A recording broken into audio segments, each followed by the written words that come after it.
Okay, so if you've heard people talk about terms like target audience and ideal customer, you're like, break it down, make it plain and simple, and teach me how to build my target audience and ideal customer, then this is going to be for you. This is going to be two parts. The first part is going to teach you about your target audience and ideal customer. And there's another course that's going to teach you about building your ideal customer. So make sure you watch both, okay?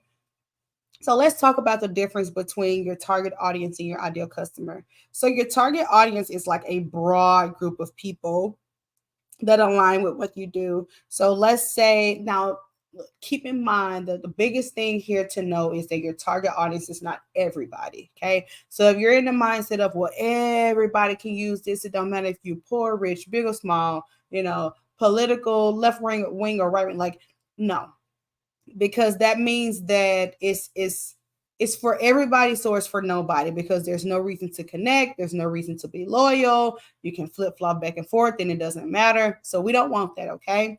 But your target audience is a group of people that closely align with what it is that you offer. Like they'll need it at some point in their lives, right? And they actually match a lot of the characteristics of your perfect customer, but sometimes not quite. And I'll give an example of that, okay? So let's say, for example, if I'm Nike, right, and I have tennis shoes, I may be doing my marketing is going to be geared towards millennials and what's the new ones, Gen Z. I'm going to market towards young people who want to be hip, trendy, athletic, yada yada. But that doesn't mean that grandpa isn't going to come in and buy him a nice pair of Nikes. Okay. So he may essentially, some part of him is a part of our target audience, but he's not who we're drawing all of our attention to. And he's not our perfect ideal customer. Okay. So your ideal customer is going to be that perfect person that's inside your target audience where they represent exactly, you know what I'm saying, the specific person that's going to benefit most from what you do. Okay? So say that again. Your ideal customer is the person that benefits most from what you do. Okay? So if I sell clothes and I know that ultimately women want to wear my clothes and feel confident, a person that's in my target audience, let's think about this, okay? So a person that's in my target audience, do they buy clothes often? Do they already feel confident, or do I need to convince them to be confident?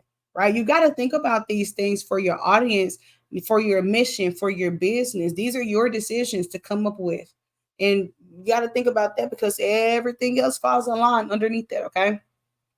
So we have our demographics versus our psychographics. I really dive into this a lot in the Build Your Ideal Customer course, but your demographics are going to be measurable data points like age, gender, income, location, and education level. Okay, so that's very basic. So we don't just want to stay on the demographics, okay, because that's basic. We want to think about the psychographics, which is like what's important to them. So what do they value? How do they live? How do they think? How do they spend money? What are they into? Um, like what triggers them to buy? How do they buy? Do they buy for status? Do they buy for convenience? Do they buy for quality? Like you've got to know a lot of them about them and their personality trait, and that's going to help you understand why they buy and what motivates them. Okay. So here are 14 questions that I have here that can help you start thinking about your ideal customer. And the next course dives into this deeper. But age range, location, their occupation and income. Okay. So what are their challenges and pain points? What are their goals and aspirations, values and beliefs, interests and hobbies, media consumption, shopping habits? Are they tech savvy? What are their brand preferences? How are their decision making styles? What's their communication style? What's the challenges in their life? Okay. So you want to know all of this about your customer. Highly encourage you to sit down and take the time to answer every single one of these. Please do not think, well, I'm just going to skip this part because I kind of got an idea in my head of my customer. I've had customers before, so I'm going to skip this part and move on to the next because there's going to be a missing link. Because then you're going to start creating content based off what you think people want to see and think they want to hear and think what's going to make them buy instead of looking at the facts of who they are. Okay. So your customer avatar. So the thing about an ideal customer is don't think about it being a million people. Think about it being just one to two, maybe even three people. Okay. So your customer avatar is going to be a detailed picture of your perfect customer. And I have some examples here that I'll pause so that you can read. Okay.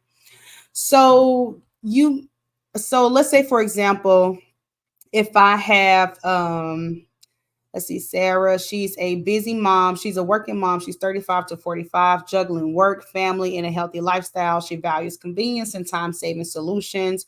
Your meal prep service caters to her busy schedule and health goals. Okay, so you see how because I know who she is, my product can align with that. Okay, so make sure you have a good idea of some of those avatar examples. Now, I do want to talk about like people who say, hey, I truly have multiple target audiences because sometimes that's really truly true.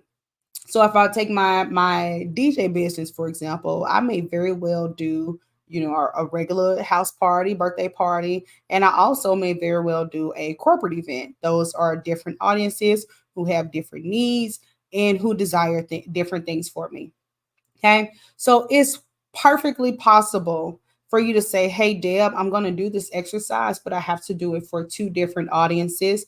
Just make sure that the people who are booking for a house party that you direct them to um, Instagram, or if you're directing your corporate people to Instagram too, make sure that it's fitting for both. So maybe you want to segment them, or if they inquire about a house party, they get this email series. But if they inquire about a corporate event, they get this email series, right? So take that to into consideration if you're going to have multiple audiences, because the messaging has to be specific for them. Could you imagine me trying to use one social media type of content and one type of email style of content to talk to people who want to book my services as a DJ for their house party and for their corporate event? It would not be in alignment. I wouldn't be able to speak to them the way that they truly need me to as a business owner. Okay. So it can be a little bit confusing, but you've really got to take the time to make sure that you're speaking to them at an appropriate time. Okay. So I want you to go through these 14 questions and truly answer them. I'm old school, get you a pen and paper and write it out. And if you find yourself like, oh, I really don't know that about my customer, then feel free to email me. Feel free to reach out to me. But this may take some research. This may take some Googling. This may take you spending some time looking at what the other people in your industry are offering. This may take you reaching back out to some past customers, reaching out to some peers, like get into the data of your business. And I hope that this helps you understand your ideal customer better.